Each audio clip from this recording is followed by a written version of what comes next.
สบายดีจ้าสบายดีพี่น้องสบายดีสุขุสุขคนครับสวัสดีตอนเที่ยงแล้วพี่น้องฮักกะแล้วเวียกสวัสดีตอนเที่ยงฮักกะแล้วเวียกเมื่อคืนในกระแข่งฝนมาแต่บ้านอำมาลากะเป็นสีอันนี้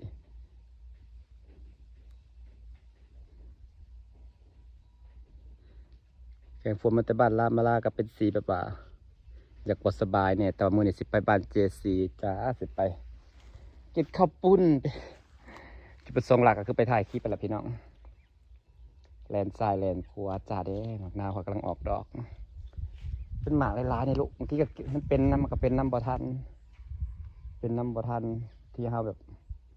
หมากนาวมันได้ใส่ตลอดนะเดี๋ยวก็ตำนั่นเดี๋ยวก็ต้มยำเดี๋ยวก็ดีเดี๋ยวก็นี่ไปใส่ตลอดนะพี่น้องใครเนี่ยจะตัดหญ้าแล้วก็แลนซ้ายแลนขวาได้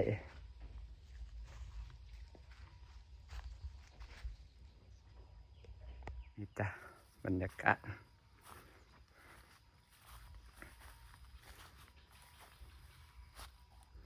ยังไม่ได้เบิ่งหางไอ้สัมป้าใหญ่แห้งดีจากซีเมนต์จากถาด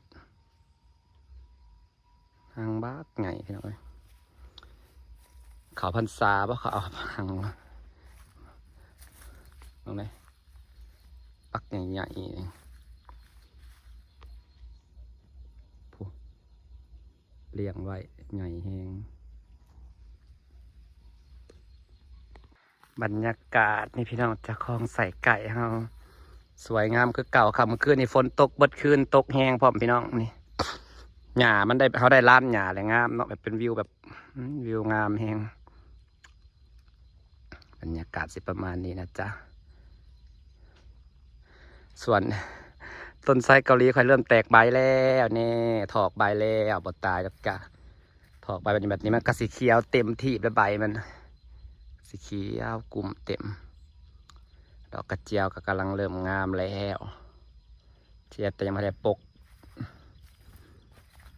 เพื่องมันหนาๆให้เลยมือนะไปบ้านอำมาลากะนาชิยอเสร็จรถไปมากลางคืนแล้วไปเอามาซ้ำของใส่ไก่เราก็ประมาณนี้พี่น้องกำลังงามต้นใหม่กำลังขึ้น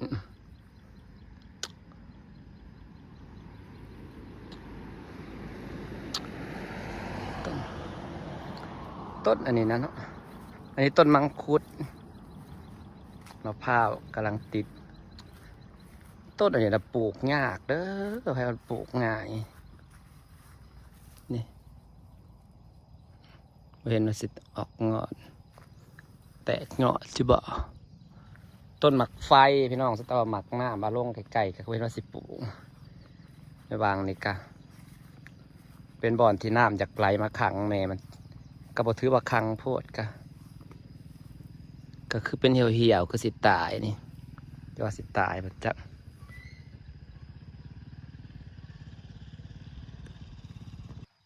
ของไส้ไก่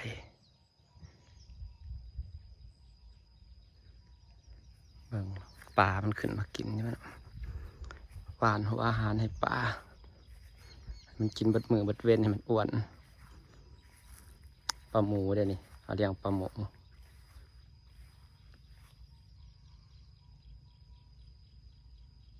ได้มันก็ขึ้นมากินอยู่ได้แล้วอันเดี๋ยวพี่น้องขึ้นมากินซาแซลอยู่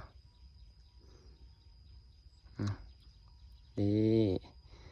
เห็นปลาขึ้นมากินอาหารก็มีความสุขนะตอนแรกยันบอกขึ้นมากินเลย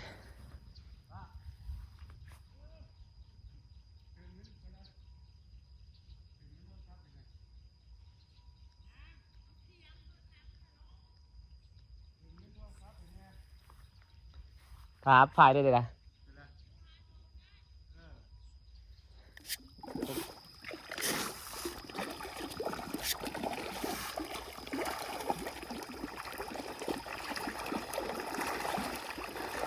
ในป่านะพี่น้อง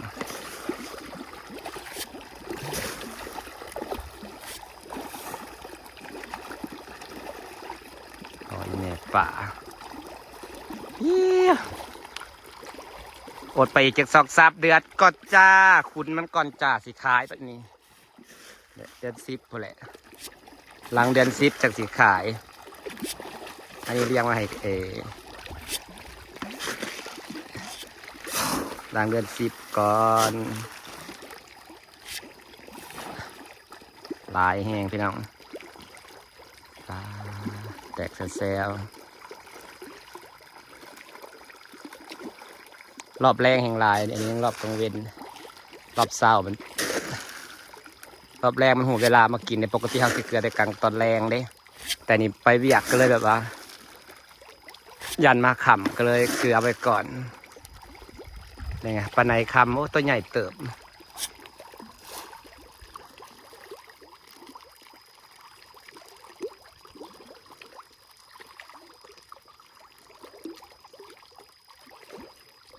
แตกแซ่พี่น้องรอบกลางคืนรอบเขาเกลือจะมาแรงมันสิหลายกว่าดีเลยนี่เกลือยามเว้นมันเพราะว่าเขาบดคอยเกลือกลางเว้นเด้งามยังไปเวียกนั่งไปสิยังยันมาขำนะจึงเกลือไว้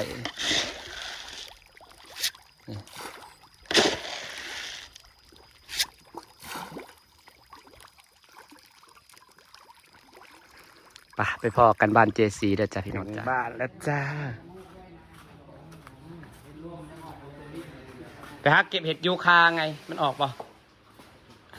ให้เก็บให้หมดเก็บให้ออกเดี๋ยวพี่จะเก็บนั่นแหละเนาะที่บ้านเธอมีผมบอกเธอไปหาเก็บเห็ดยูคาไปเก็บใส่กระดกกระดิ่งแท้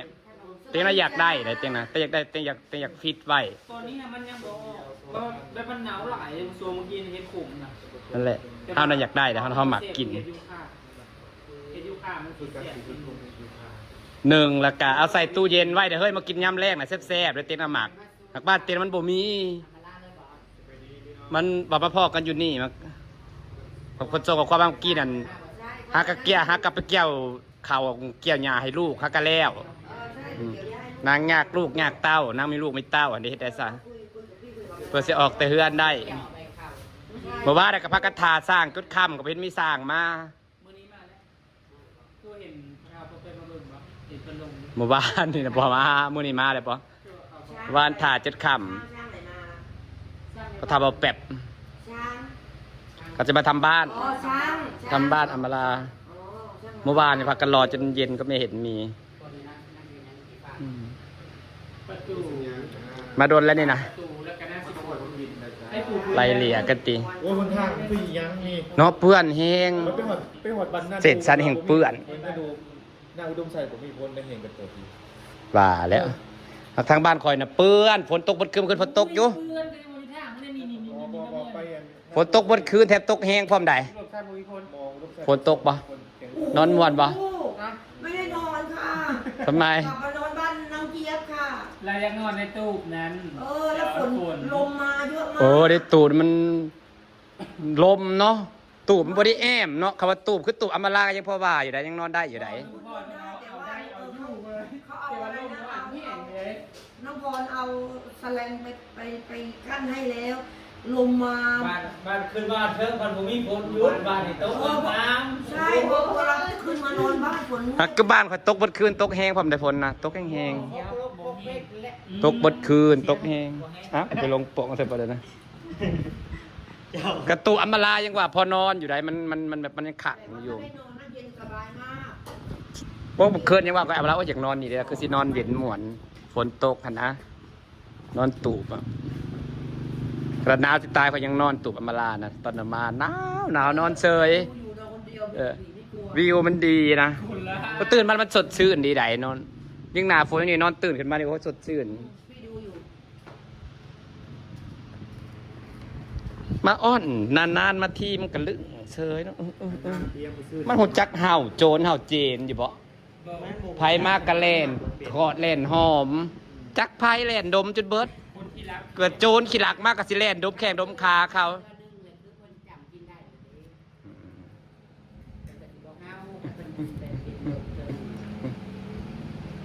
ดมไม่เข้าไปดมไม่เข้าไปคอยจะได้ตาเป็นสจอดมาเลยหาคุกกระหนุ่มมาข่าวมาหมานไหลกบไหลหนูเนาะพวกมาได้กบได้หนูกะไปซ้ำนี่แล้วพี่น้องขอบคุณทุกคนใส่เกียร์1ที่ประเจียวสวัสดีจ้า